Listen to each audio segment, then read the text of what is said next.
You can't talk about art history without seeing the impact Catholicism has had on art, and the impact that art has had on Catholicism.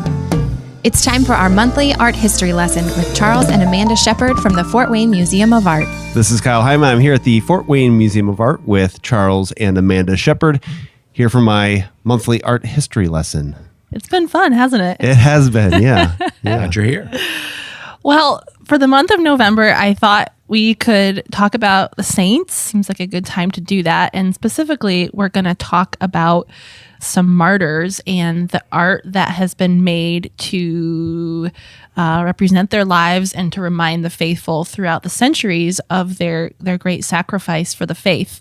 We've been talking for months now about how art was used by the church to counteract the effect of Martin Luther's teachings and the beliefs of his followers. And he went after so many of the beliefs that Catholics have held dear since the time of Jesus and the earliest apostles. Especially, he went after relics and specific practices and holy sites that were connected to the church, claiming that he was bringing to light the teachings of the true church that had been obscured by the Pope and faulty human doctrine. Just to illustrate the point, John Calvin later said that relics were an abomination. So faced with that, the church throughout the centuries has revived our special appreciation and devotion of relics. Just a little bit of background on where all this is coming from. In 1578, workmen in Rome stumbled upon the entrance to the Christian catacombs with thousands of tombs, had been lost since the 9th century. And what they found was that they were adorned with hundreds of paintings and art. And this sort of bolstered the early church's belief in relics and their importance. So it was an important response to Martin Luther saying that, relics are superstitious and they belong in the attic of the church and should not be brought out again. And among the workmen was this lawyer and sort of amateur archaeologist, Antonio Bosio, who published a definitive guide to the catacombs complete with illustrations. So that was an important visual tool. Like a map? Yeah, sort of like an encyclopedia. Okay. Yeah. What he found graves that were clustered around martyrs. So the thought is, if I'm buried next to a martyr, that's powerful intercession for our day of judgment. Oh. Yeah. So not that they were martyred together, but that you wanted to be in close proximity. As close as possible. Right. Okay. Right. Yeah. I don't know how many martyrs are actually there, but what he found were that there were these clusters of tombs around martyrs, and many of their tombs were adorned with paintings, illustrations from scripture, including books that were expunged from the Protestant Bible. So in 1599, another important discovery was made, the incorrupt body of Saint Cecilia, who in the 3rd century was beheaded for refusing paganism. She died a virgin and converted many hundreds even after her attempted beheading. She was beheaded, but the job was botched and she bled for 3 days until she died. So in 1599, her tomb was opened again and her body was found intact. And the artist Stefano Maderno was charged with making a sculpture of Cecilia because Cardinal Paolo Emilio Sfondrato was arranged to have a church built in her honor, and he arranged to have the sculpture placed at the main altar of the church. And we'll describe the sculpture now. It's beautiful life-size marble sculpture modeled on her actual body. And she's laying peacefully in a light robe, except her head is twisted pretty severely, and there's a thin slice mark on her neck to signify how she was killed. But I think the two most important parts of the sculpture are that her arms are outstretched in front of her, and the position of her fingers signify that she died for the faith. Her right hand is outstretched with 3 fingers, which is a symbol for the Trinity. And then her left hand show her index finger and her thumb, which signify to Christ's dual nature of God and man. So this sculpture is in contrast to a lot of the art of the time. It's a lot different than the drama and the high emotion of maybe Caravaggio. It's also in contrast to the Mannerists that would have exaggerated her features and might have extended her neck or made her more voluptuous than she was. She really looks true to life. She's not wearing excessive clothing, anything like that. It is really about her position with her neck exposed. It really should affect the faithful in a way and make them speechless. Yeah, well, I mean, even with the face being down against the ground, it's kind of a humiliating position to be in. I totally agree. Almost like really knocked down and kicked down and humble. And the selection of this artist, Moderna, is interesting too, because he's only 23 years old and not yet done a major commission, but he's selected because he and his brother, who both grew up in the sculpture workshop of their uncle, and one of the things that the uncle taught was not only that they would have their own work, but they were great copyists of the antiquities. And the younger brother was the better copyist. So when they picked him for this particular commission, they calculated that his skill was twofold. He had his own creativity, but he had his copyist abilities, so that they could tell him, in a sense, this is got to be to convey what we need conveyed, and he could produce that.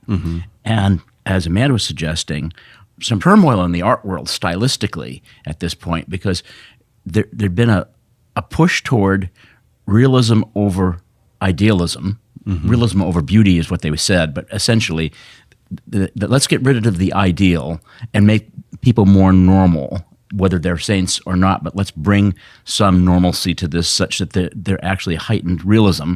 And then there's the craziness of upcoming Baroque movement, and within 2 years of Moderno's death, this kind of work wouldn't be made at all anymore. It would be more like Bernini, and you'd wear the shroud would be flying into the air and have 1,000 wrinkles in it, and everything would be overdone to the point exaggeration to the point where, do you really get this? Are you really getting this? And like her face looking up to heaven and being very majestic. Exactly. Exactly. And if you think the way that St. Therese was handled by Bernini, that's exactly the way that was projected. This is a special moment in art history. And as a result, even though he went on to do other great commissions, this is the one piece that made Moderno's reputation. Upon the finishing of this piece, he was immediately elected into the Academy, a head teacher at 24 years old, highly respected. And yet, maybe 10 years later, his star fades because he's not doing the hottest, latest thing. And so in a way, he's unsung. So for him to have done St. Cecilia and her particularly horrible story, and then for him to rise to the moment, capture that, and then disappear himself, is really, it's a poetic moment. And so a lot of the bishops and high-ranking clergy in the church were tasked with reviving the earliest churches with more art, especially in honor of the martyrs. And we'll take just a minute to talk about a painting that is in the Church of Santa Pudenziana. This church is from the 4th century. It is thought to be the earliest place of Christian worship in Rome. And this painting shows the sisters Pracides and Pudenziana, which were baptized by St. Peter. And the painting is the sisters collecting the blood of the martyrs. And so we have 2 sisters who are dressed nicely. They're painted with a lot of life in their face, but they're handling the bodies of martyrs, and they are collecting their relics, and they're actually sort of collecting the blood, mopping it up, and putting it into a well. And the painting goes deep into the background where we see instruments of death on a dark and shadowy hill. Reminds us of Calvary in a way. And we see bodies throughout the landscape. But then we are relieved a little bit from this scene with the angels floating on clouds, opening up heaven with flowers, and watching over them. So we get a sense that light and life is being poured out onto this scene.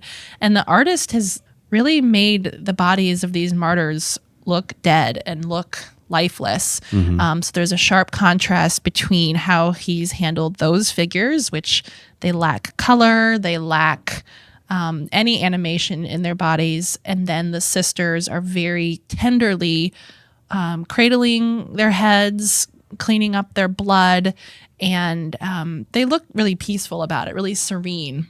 And so this hangs in that church and would sort of unabashedly claim that the blood of the martyrs are an extremely important part of our faith. Right.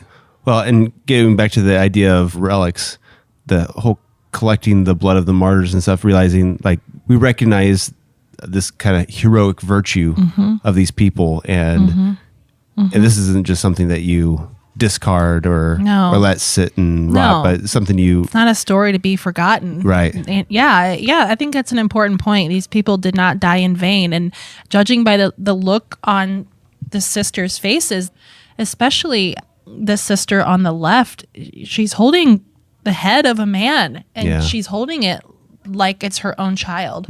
So tenderly, she's sort of smiling lovingly down onto this man's body. And the sisters have a lot of light on their faces. Their clothes are clean and unsullied, and yet they look like they're ready for service. Their shoes are off. They're getting their hands dirty. Wearing headscarves.